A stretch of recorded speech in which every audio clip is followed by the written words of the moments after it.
What if your energy, not your effort, was the missing link to the life that you were meant to lead? Hi, I'm Julianne Meyer, and welcome to Seizing Your Greatness. Today's guest, she brings a whole new meaning to soul-centered leadership. Sarah Stockham is a spiritual empath, a Reiki master, and dynamic host of Simply Sarah. And her show, Simply Sarah, is a show that empowers service-driven leaders with mindset tools and a touch of mystical inspiration. She's also the creator of From Stressed to Best, which is a 90-day immersive experience designed to unlock crystal clear decision making, vibrant energy, and total alignment. Sarah, welcome to the show. So glad to have you here today. It is such a delight to be in studio with you, friend. Thank I you so much. know.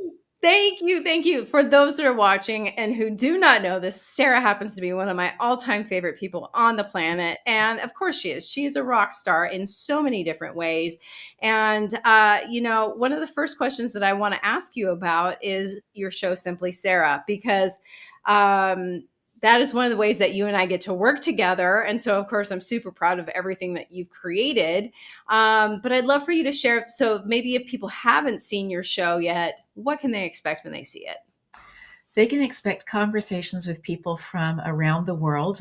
Was raised in Democratic Republic of Congo and just 4 degrees south of the equator, and have a pretty large world view from that. I think differently than other people, having been raised with the tribe. And it also then grounded me as a child very, very deeply. And so I get the opportunity every single week to bring fresh content, new conversations with people from around the world, having them share their life, having them share their struggles, because inside of there are the tools for how they got through it, Mm-hmm. for them to share those incredibly, sometimes very, very hard earned tools with other people, and that space of just that encouragement, just a little bit more. You can do this. Turn the lights on, keep moving forward, one foot in front of the other. Look at the gains, not the gap. All of us have spaces that we're looking at that are gaps. Look at how far you've come. Look at the gain. Be somebody who is encouraged by what you hear and what you see around you. And so that's what our show is about. Thursday afternoons. I love that. And Simply Sarah is the name of it for those who missed the very, very beginning. We're going to talk about it again in a little bit.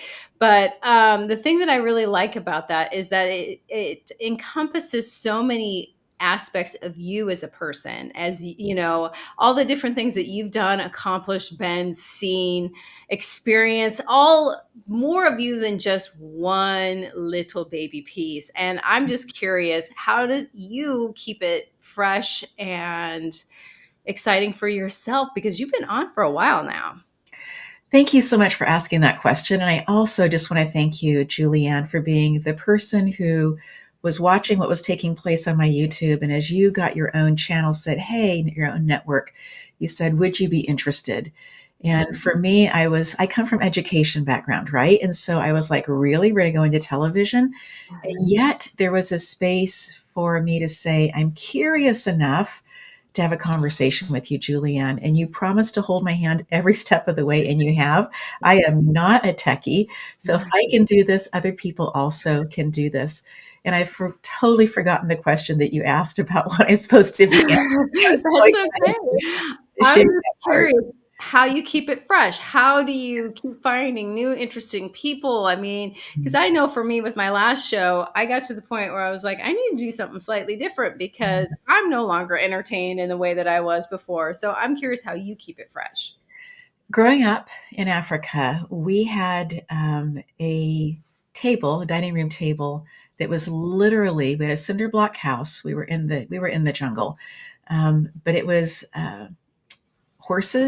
wooden horses that you build things with, Mm-hmm. with a plywood piece across it, and sometimes there was a desk underneath there.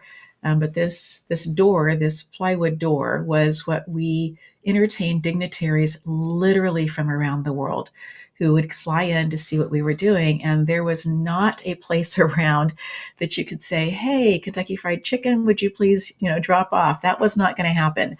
And so around this makeshift table, We had people from Switzerland, people from Australia, people from Greece, people from the States, different places in the States, people from Canada, people from all over the world, literally coming in to see what we were doing, what my parents were doing, what the projects were. And from that, I just found it fascinating as a 4, 5, 6, 7, 8 year old to listen to people with their accents talk about how they got to where we were in the middle of the jungle to share their stories. And so for me, we are more than 2 years in. I have goosebumps right now, Julianne, as I share that with you. I just have such a desire to hear people's stories and Mhm. know that inside of those stories are such key tools that are tools that help service focused entrepreneurs be able to go, oh, yeah, I'd forgotten about that. I used to do that. It's a Mhm. great way to organize time. Oh, that's a really good way to make sure that I'm caring for the most important relationships in my family or in my life. I'm keeping the main thing the main thing. I like that, keeping the main thing the main thing. It is hard to remember every once in a while. Something that I really wanted to point out about what you're doing that I really enjoy is that, being an entrepreneur, it can be very lonely. And I don't care, even if you are around other entrepreneurs, nobody has your story, your journey, your path. And so for you to just help people, remember that they're not alone in the struggle. And this is how, like you said, just those reminders that just, hey, you know what, maybe, I mean, for me, it's meditation. Maybe meditation, you got to pick that back up, girl, because you feel better when you do it. Right. For some people, there's that space of Reiki, which is a cousin to meditation. Some people find it very hard to move into that space where the brain is just focused on very, very quiet things. And then having someone do Reiki for them, on them, can be Mhm, something, whether it's in person or distance. I also have found that this space of recognizing rather than having our brain tell us and mhm, force all the chemicals into our body to say, oh, you're supposed to be concerned right now and moving into that space of fight or flight. I mhm, fully understand that there was a space and time when, as where we were having the saber-toothed tigers and we needed, right? That was just so important. But when I hear a sound on my phone and I go to that same place thinking it's a saber-toothed tiger, that's my reaction. mhm, To learn that we can actually speak to that. We can speak to our brain, that we have a way of being able to remind our being that we are still in the moment and the chemicals, those stress hormones, don't need to flow through our body. And the reason that that's so critical is because we are biologically different for men. And I've asked the scientists who've done the deep work on this, and I think the answer is because they used to go to war. But for men, from the point that they trigger into fight or flight, fib, fawn, or flee, that they are going to go be in that space for up to 9 hours. mhm. That's kind of a long time. But for women, it's 24 hours. That's a really long time to have all of those hormones flowing through the body. And so for us to be able to find ways to be able to talk to our brain and go, oh, yeah, I hear that. I see that. I smell that. Nope, I'm not okay with any of those things, but I know that I'm okay in this moment, that I'm safe. Mhm. And being able to talk to the brain and stop, completely stop the those stress hormones from flowing is such a empowering place that allows us to be so much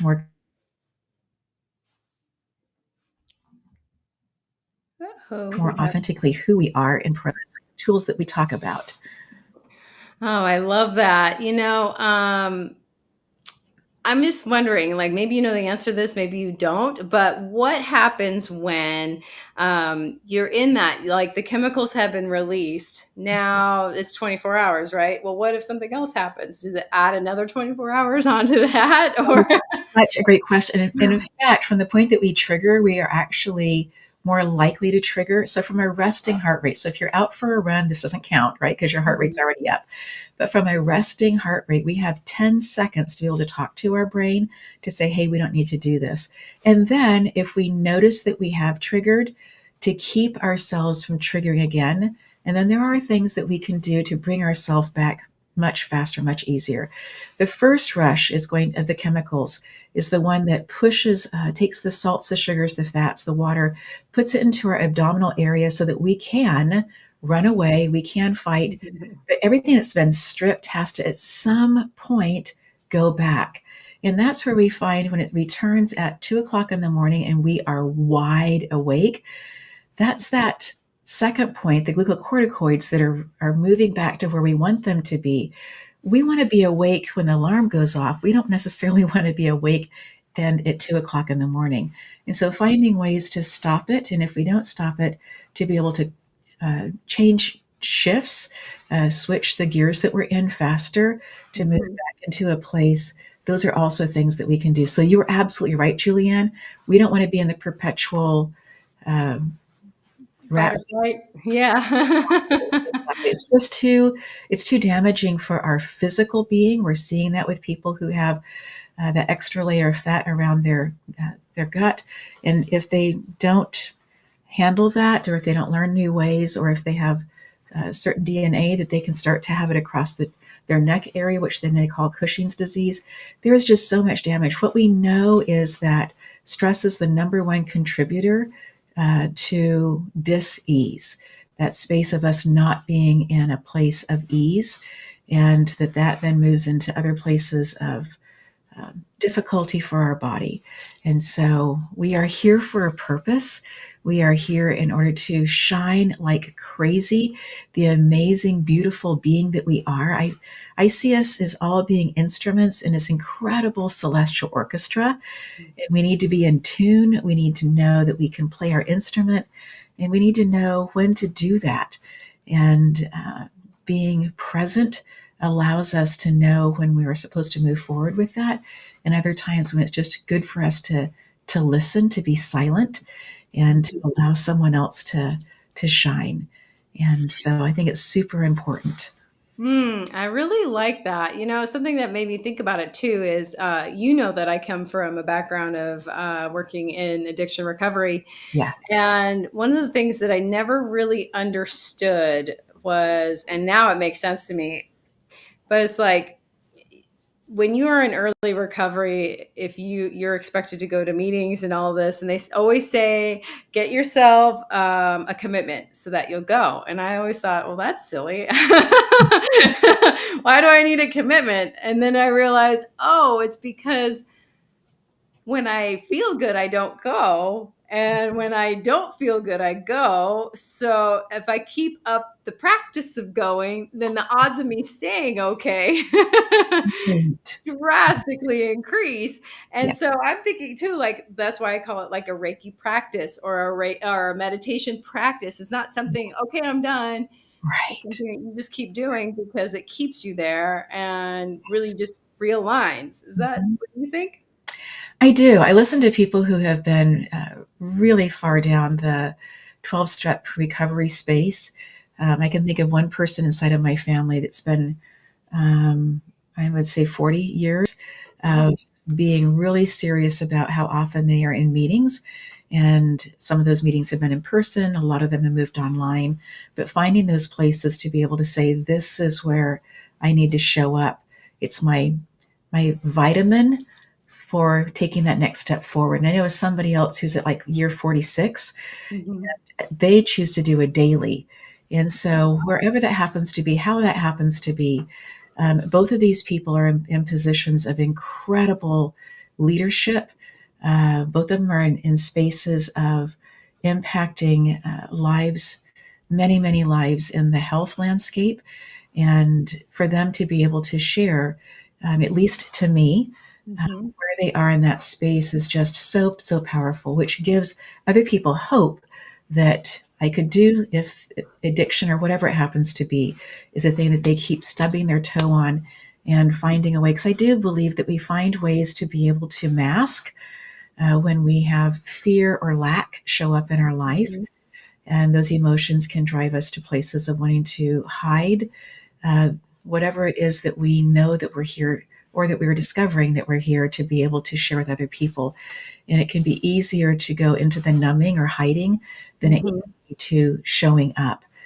And that's why I think the work that you do on E360 TV as now co-CEO is so vibrant and so important, because you are taking some people who have thousands of different shows out there on different places, and they come and they work with you, and that just elevates it and expands it so much more. They have lots of history, they have lots of experience, they have lots of courage, and they've moved into fearlessness for sure, right? And then you have people who are like, this is what I think I'm supposed to do next, but can you help me figure this out? And I love, love, love that we have a community on E360 TV, that we get together every single week and see other hosts, because we get a chance. You always start the meetings out with, do you have questions or concerns? And then we go into spaces of things that we're excited about, wins that we're having. It gives you an opportunity to catch us up to date on what's happening inside this beautiful, growing organization that's literally having a worldwide impact. And I think those spaces of all of us, today when we were on it, I was just so glad when you asked, do we have questions, that I was able to ask, because there are people there who have incredible knowledge about technology. And it's a space that I work in, but it's not a space that I have this vast knowledge in, and got some really great feedback from the group. Love that. It makes me a better person. I think that when they are teaching me or sharing their wisdom, it also makes them stronger in what they're doing. And just all of us are rising together, and it's such a beautiful, strong, empowering place to be. I'm glad that you mentioned that, because I think that no matter where you are in your life, whether or not it's you're doing a TV show or whatever your job is or your life is like, to have that sounding board, to have your committee of qualified people to go to, because I think a lot of us tend to ask people who are not qualified for the answers and then get frustrated because they didn't have it or they gave bad advice. Really, what are we expecting? You don't go to the mechanic to buy bread.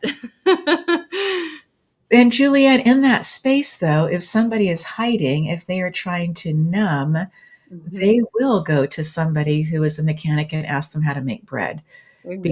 because they know that it will take them much longer to get to the place where they are actually challenged to show up. And Mhm. so being able to say, okay, and this can be an internal conversation. I remember when I first began, it was probably about 2008. I was really challenged in that space for lots of different reasons, and began to spend my lunches 4 days a week by myself. And I was reading really, really good books. I was listening in to really impactful people, and I was listening to the same thing over and over again. I really wanted to get it. I was listening to Jim Rohn. I Mhm. just wanted to understand what he was saying. And in that space, I began to pull away from people who, one of them literally every week would wear, often, an Eeyore shirt. Now, I grew up with Winnie the Pooh, and I thought that Winnie the Pooh was just the coolest. But for a person to be showing up in a space of leadership with the Eeyore shirt on and Mhm. personifying that wasn't something that was helping my brain see the possibility in the future. And so some of us needed, or perhaps even in this point right now, need to be kind of looking around. The 5 people who are impacting you the most are going to be impacting your financial level and everything else. And so if that person that you are taking the advice from is in person, I invite you to just have that self inquiry. Is this really the right person to be asking these questions from? And then, if not, to begin to be open to the possibility of who has written books, who has left us incredible teachings, whether they are still here in person or not, right? Mhm. To find those places to be listening into. Those places of who we listen to allows us to really determine easily what our next steps are. And so you can go to the mechanic and ask for a bread recipe, and they may have it. Chances are uh, that they are going to have a different outlook on bread. And it could be just go to this bakery and go buy the bread. Exactly. I think that that's a really good point. And I think that a lot of people too don't even realize that they're hiding. Like, how often are we scrolling social media? What do you think you're avoiding? It's like you get a dopamine hit. Why is it? What are you avoiding? It's not that it's so exciting and interesting. It's not like at the end of your life, you're going to go, oh my gosh, I'm so glad I watched the 999th cat video. Right. But what you and I are doing right now, we are naturally smiling. And that's one of the things, one of the tools that you can use that we teach from Stress to Best. If you sense that there is this stimuli coming in that's stressful, if Mhm. you smile and even a sarcastic smirk will do this, it keeps the brain engaged and keeps the dopamine flowing. And we need the dopamine to flow so that we can continue to be in a problem solving space. And so you can choose to smile naturally, you can choose a sarcastic smile, but truly, when we do this, things change inside of our brain. Well, considering most of us are human doings anyway, it's kind of nice to have something that will change the chemistry inside by doing something. So, True. even as simple as it is, we are running low on time, and there's always a question that I love to ask, and that is, what is something that you wish I would have asked you? Hmm. I wish you would have asked me if it takes courage to be courageous. I know that sounds super counterintuitive. Of course, the answer is going to be yes. But finding that space inside of yourself when the voices around you are, we need to do this, we've got to get this done. We started this, you and I had these conversations as we were beginning to pack up our household before Mhm. we told anybody that we knew that we would be relocating within the 9 months. And all of it happened so much faster. And there were a lot of things that I needed to be doing during that space and time. And yet, as we were traveling, the laptop came with, and you and I had conversations. You interviewed me for the Los Angeles Tribune, and I was on the road, but I had my laptop, and we did the thing, right? And so that space of people being around you saying, hey, focus on this, do this. If the dream is in your heart, you need to be the person who takes it seriously, that you are the person who chooses to do the little things that it takes to keep that dream alive. And here we are more than 2 years later and having a beautiful conversation. And I can say that I am deeply grateful. I thought that I was grateful before, Julianne. I'm so deeply grateful that you sent me that email and said, let's have a conversation about a show. And then as we were talking about possible names, you said, I like the name Simply Sarah. What do you think? And so you were just leaning into what Spirit was sharing with you, but it also gave me a chance to know that I wasn't alone in this process. And I am Mhm. so, so deeply grateful for that. Me too. I'm grateful for our friendship. And, something too that I think is for me, does it take courage to be courageous? For me, it's not necessarily courage as much as faith. Be Mm. courageous because because where do you dig that from? I know exactly what you're talking about, but I Yes. had a conversation recently about faith with someone, and I was like, but where do you get it? Right. And I Ex- think that space of, yes, having your list and knowing what you're after and moving towards that, but Mhm. rather than having the expectation, having this desire to be able to aspire. I Mhm. aspire, right? So we had numbers of way over 288,000 after of our second year, and we are not looking for, we are aspiring for over 1 million in this third year. And don't know if it's going to happen or not, but we are doing all of the things that we have control of Mhm. as the Simply Sarah team to make that happen. And then you let go of the rest of it, right? You focus on the gain, not on the gap. Exactly. And tell us again, when can people watch your show? Absolutely. Simply Sarah is live on Thursday afternoons, 3 p.m. Pacific, 6 p.m. Eastern. And it's also available on demand. So don't forget, you can still catch all those episodes. You can binge watch, as they say.